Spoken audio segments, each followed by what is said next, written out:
Welcome to the session Precedence and Associativity of Operators in Programming Language. I am Ajay Lora. In this session, we will discuss how context-free grammar is used in setting the associativity and precedence of operators in programming languages. Let's start the session. Every programming language is having a formal grammar, and if a given instruction does not follow the rule of the grammar, error will be generated by the compiler. For example, in C language, C equal to A plus B is allowed in the assignment statement, but A plus B is not allowed because it does not follow the formal grammar of C language, although A plus B equal to C is allowed in some of the programming languages. Now consider the formal grammar. E will give you E plus E or E multiply E or ID, and consider the string W, ID plus ID multiply ID. We can able to generate two leftmost derivation for the string W, and we will call the grammar as ambiguous grammar. So E can be replaced by E plus E. Then in the leftmost derivation, we will expand the first E. Then E is replaced by E multiply E. Then E is replaced by ID. Then E is replaced by ID. If you will construct the parse tree, it will appear like E is replaced by ID. E is replaced by E multiply E. Then E is replaced by ID. E is replaced by ID. And in this parse tree, the multiplication will be performed first, then addition will be performed. So multiplication is having higher precedence according to this derivation.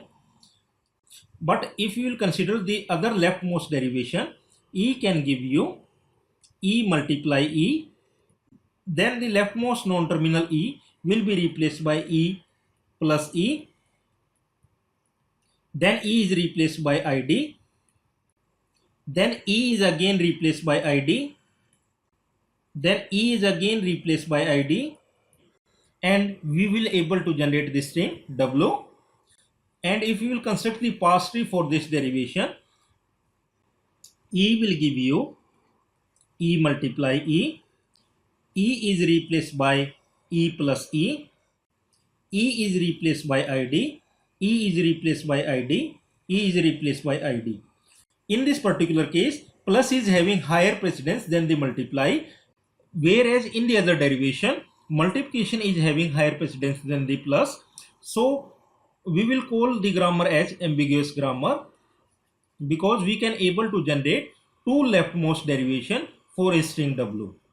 We can able to convert this ambiguous grammar into an ambiguous grammar with the addition of non-terminal T and F. Now we will check the precedence of plus and multiply operator. So we will try to generate ID plus ID multiply ID. So E will give us E multiply T. Then E is replaced by T. Then T is replaced by T plus F. Then T is replaced by F. F is replaced by ID. Again F is replaced by ID. Then T is replaced by F. And then F will be replaced by ID. Parse tree for ID plus ID multiply ID will look like E will give you E multiply T. E is replaced by T. Then T is replaced by T plus F. Then T is replaced by F. F is replaced by ID. F is replaced by ID. T is replaced by F. Then F is replaced by ID. So plus is having higher precedence than multiplication. If you will change the grammar G E into the production rule, E will give you E plus T or T. T will give you T multiply F or F. F will give you ID. then multiplication will have higher precedence. Suppose we want to generate the string W, ID plus ID multiply ID. So E will give you E plus T, then E is replaced by T, then T is replaced by F is replaced by ID, then T is replaced by T multiply F, then T is replaced by F, and F is replaced by ID, and then F is replaced by ID. So parse tree will look like E will give you E plus T, then E is replaced by T is replaced by F is replaced by ID, then T is replaced by T multiply T is replaced by F is replaced by ID, and F is replaced by ID. But in this case, multiplication is having higher precedence than the plus operator. So formal grammar of a programming language will play a key role in deciding the precedence of operators in programming languages. Now we will discuss how associativity of operators are decided in the programming languages. Suppose we will convert the grammar G into this unambiguous grammar. Non-terminal E is replaced by E multiply T.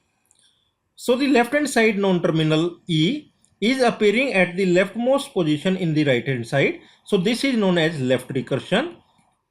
If the same non-terminal is appearing at the first position in the right hand side, so we will call it as left recursion.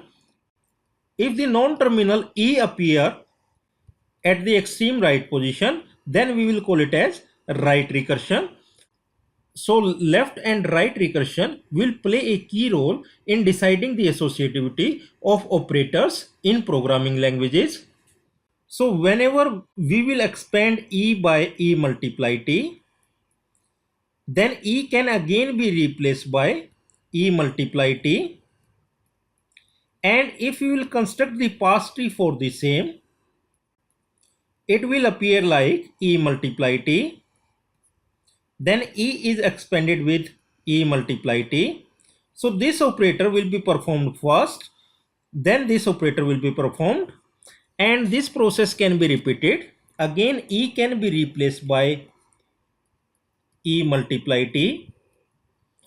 Now first this operator will be executed, then this operator will be executed, and then the last operator will be executed. If you will expand and generate a string from the grammar, so if there is ID multiply ID multiply ID multiply ID, so first this will be performed, this multiplication will be performed, then whatever result we will get, that is multiply with this one. Whatever result we will obtain, that is multiply with the next ID. So associativity is from left to right if we are using left recursion. Now we will check the relation of right recursion and associativity of programming language. Now E will give you T multiply E. Now this is a case of right recursion because the non-terminal E is appearing at the rightmost position. So now suppose we will replace E by T multiply E. Then E is replaced by T multiply E, and so on. If we repeat this process, and we will generate ID multiply ID multiply ID, and if we draw the parse tree, somewhere it will give us ID. E is replaced by T multiply E, and so on. It is replaced by ID. Now the rightmost multiplication will be performed first. So this expression of multiplication will be calculated first. Whatever result we will obtain, that will be multiplied by this ID. So we can say in case of right recursion, associativity is from right to left. So we can summarize it as right recursion set the associativity from right to left, and left recursion set the associativity from left to right in programming languages. Ambiguous grammar can be converted into unambiguous grammar, but for few context-free languages, we can able to design only ambiguous grammar, and these are known as inherently ambiguous grammar. So inherent ambiguous languages are those languages for which we can only able to generate ambiguous grammar. For example, we can consider L1, AI, BJ, CK, where I is J or J is K. So we can able to divide this problem into two problem. With AI, BJ, CK, I is equal to J, or AI, BJ, CK, where J is equal to K. So non-terminal S will give you S1 or S2. S1 is used to generate this language, and S2 is used to generate this language. Now in S1, I is equal to J. So S1 can give you AB, and A is used to generate AIBI. A can give you AAB or null. B can give you CB or null. S2 is used to generate AIBJCK, where J is equal to K. So S2 can give you CD, and C is used to generate a number of A, and D is used to generate equal number of B and C.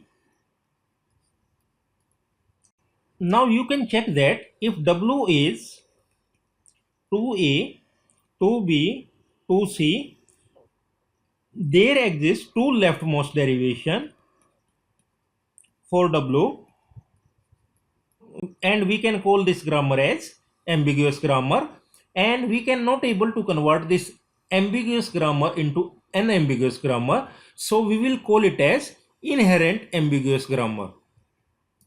Similarly, language L2 is also inherently ambiguous. So L2 is AN, BN, CM, DM, union, AN, BM, CM, DN, and N and M can be greater than equal to 1. Now we will generate the context-free grammar for language L2. So S can give you S1 or S2. S1 is used to generate this sublanguage. S2 is used to generate this sublanguage. So in S1, we can give you, S1 can give you AB, and A is used to generate equal number of A and B. So AAB or null. B is used to generate equal number of C and D, and these will be replaced by CD and AB because N is greater than equal to 1. Similarly, S2 is used to generate equal number of A and D first. So we can say A S2D. Once we finish with the number of A, we need to generate equal number of B and C. Let's suppose it is replaced by D, and D is used to generate equal number of B and C, or it will be replaced by BC. Because N or M will be greater than equal to 1, so it can be replaced by ADD to ensure that value of N will be at least 1. Now you can try out for any string W, 2A, 2B, 2C, 2D, we have two leftmost derivation, or we can take any string W which satisfy this property, that W is AN, BN, CN, DN. For any value of N, we can able to generate two leftmost derivation for the given string W, and we cannot able to convert this grammar into unambiguous grammar. So this grammar is known as inherently ambiguous grammar. Thanks for watching this session.